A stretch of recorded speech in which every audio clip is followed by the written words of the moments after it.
भाई सरकार कौन से गिफ्ट पर आपसे इनकम टैक्स जो टैक्स होता है उसको वसूलती है? आप लोग नहीं जानते हैं? चलिए आज हम आपको बताते हैं। भाई सरकार है, आजकल देख रहे हो ना, ईडीटी की जांच बहुत ज्यादा चल रही है लोगों के ऊपर।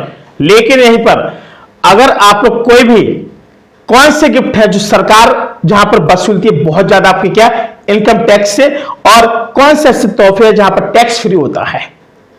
भाई आजकल क्या होता है कि उन्होंने कहा भाई ये टैक्स यहाँ पे लग रहा है, उन्होंने कहा चलो ये वाला गिफ्ट दे दो भाई उसमें टैक्स लग रहा है, कुछ भी दो उसमें टैक्स लग रहा है। और अभी तो सुनने में आया है कि भाई साहब इस बार तो क्या जून के बाद 18% जीएसटी उस पर भी लग रहा है कि उस पर पेट्रोल पे सुने हैं।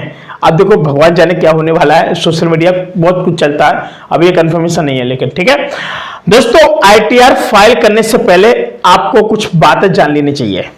क्या बात होती है भाई? आपको पता है कि तोहफे तो सबको लेता है, देता है, शादी विवाह पार्टी हर चीज होती है, लेकिन आईटीआर जो फाइल होती है, आईटीआर फाइल करते समय आपको देनी होती है वित्त, जैसे क्या 2023 और 24 का क्या है, इसके लिए 31 जुलाई 2024 तक इनकम टैक्स रिटर्न यानी आईटीआर फाइल करना है। ऐसे में अब आप लोगों को नहीं पता होता कि भाई हम क्या कौन सी आईटीआर फाइल करें किस तरीके से करें, आखिर आप लोगों को कुछ भी 1% का नॉलेज नहीं होता है, जिस वजह से क्या है कि भाई आप लोग परेशान हो जाते हो और आपको लगता है कि भाई अगर हम लोग आईटीआर नहीं भरेंगे तो हम लोगों को दिक्कत हो जाएगी। लेकिन गिफ्ट पर लगने वाले इनकम टैक्स का क्या नियम है, कुछ नियम उसको सुन लीजिए भाई साहब। थोड़ा बात है, शादी हो गया, विवाह हो गया, बर्थडे हो गया, त्योहार हो गया, या फिर कोई फैमिली फंक्शन हो गया, ऐसे में ऐसे कई प्रकार के तमाम मौके आते रहते हैं, आते जाते रहते हैं। लेकिन अपने परिवार और करीब के लोगों से आप लोग को क्या कि तोहफा मिलते हैं, क्या तोहफा मिलते हैं, जिसको बोलते हैं सरप्राइज। कुछ तोहफे मिलते हैं और हम सभी खुशी खुशी उसको ले लेते हैं। लेकिन भाई जहां से बंदा खरीद के लाता है ना, तो उसका भी कुछ टैक्स बनता है, प्राइस अलग चलता है, उसका टैक्स अलग से लग जाता है, सारी चीजें। लेकिन क्या आपको पता है कि तोहफे की जानकारी हमें आईटीआर फाइल करते समय देनी होती है? तोहफे की जानकारी वित्त वर्ष 2023-24 और अभी 31 जुलाई 2024 तक का इनकम टैक्स रिटर्न यानी आईटीआर फाइल करना है। ऐसे में आपको बता दें कि किन किन गिफ्ट पर आपको इनकम टैक्स देना होगा और इसके क्या क्या नियम है। वीडियो को आप लोग लाइक कीजिएगा, मैं आपको बिल्कुल विस्तार से बताने वाला हूं। साथ ही होता क्या कभी कभी आप लोगों को नहीं पता होता है, जैसे तमाम लोग मन में सवाल होगा, कौन सा, आखिर गिफ्ट पर इनकम टैक्स सवाल क्यों लगता है भाई, इनकम टैक्स क्यों लगता है? और यह भी बता दें कि तोहफे को इनकम टैक्स यानी फ्रॉम अदर सोर्सेस माना जाता है क्या? भाई बताओ गलत कर रहे हैं।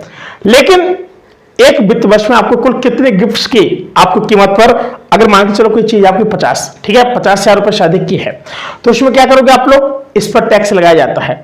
आपकी वार्षिक आय से जोड़ा जाता है, आपकी वार्षिक आय कितनी है, आप जो गिफ्ट कर रहे हैं वो कितने का है, ये सारी चीजें हैं। और याद जिस टैक्स स्लैब में आते हैं तो उसके हिसाब से आपको इनकम टैक्स क्या करना पड़ता है, लिया जाता है। बात समझ रहे हैं? अब बात आती सभी से मिले गिफ्ट पर नहीं लगता इनकम टैक्स। भाई जो लोगों से गिफ्ट मिले उस पर क्या कोई इनकम टैक्स नहीं लगता है।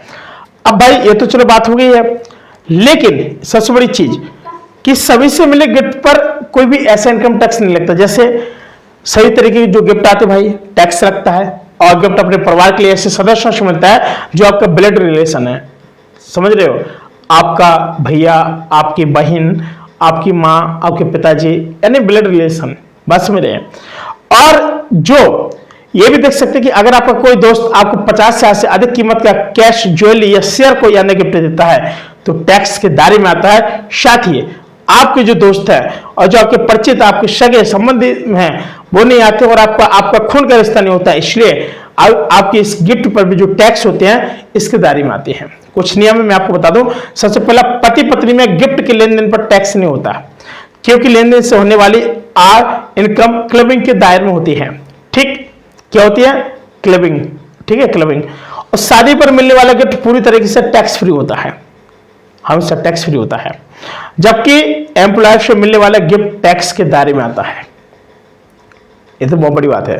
तीसरी बात, दोस्तों या परिचित का एक साथ 50,000 तक की कीमत का गिफ्ट मिले तो उसे टैक्स फ्री रखा गया है, और 50,000 से ज्यादा कीमत होने पर टैक्स देना होता है। भाई कुछ नियम है जो बनाए गए हैं, और मैं आपको ये भी बता दूं कि सगे संबंधी रिश्तेदार से मिली संपत्ति पर टैक्स की देनदारी कुछ नहीं होती है, लेकिन उस संपत्ति को बेचने पर टैक्स देना होता है। और वसीयत में मिली प्रॉपर्टी पर टैक्स नहीं होता, लेकिन इस प्रॉपर्टी को बेचने पर टैक्स देना होता है। भाई आज ये तो कुछ टैक्स के बारे में जानकारी अब आपको समझ में आ गया होगा। साथ ही फिलहाल के लिए इतना ही, मिलते हैं कोई नई वीडियो, तब तक के लिए नमस्कार।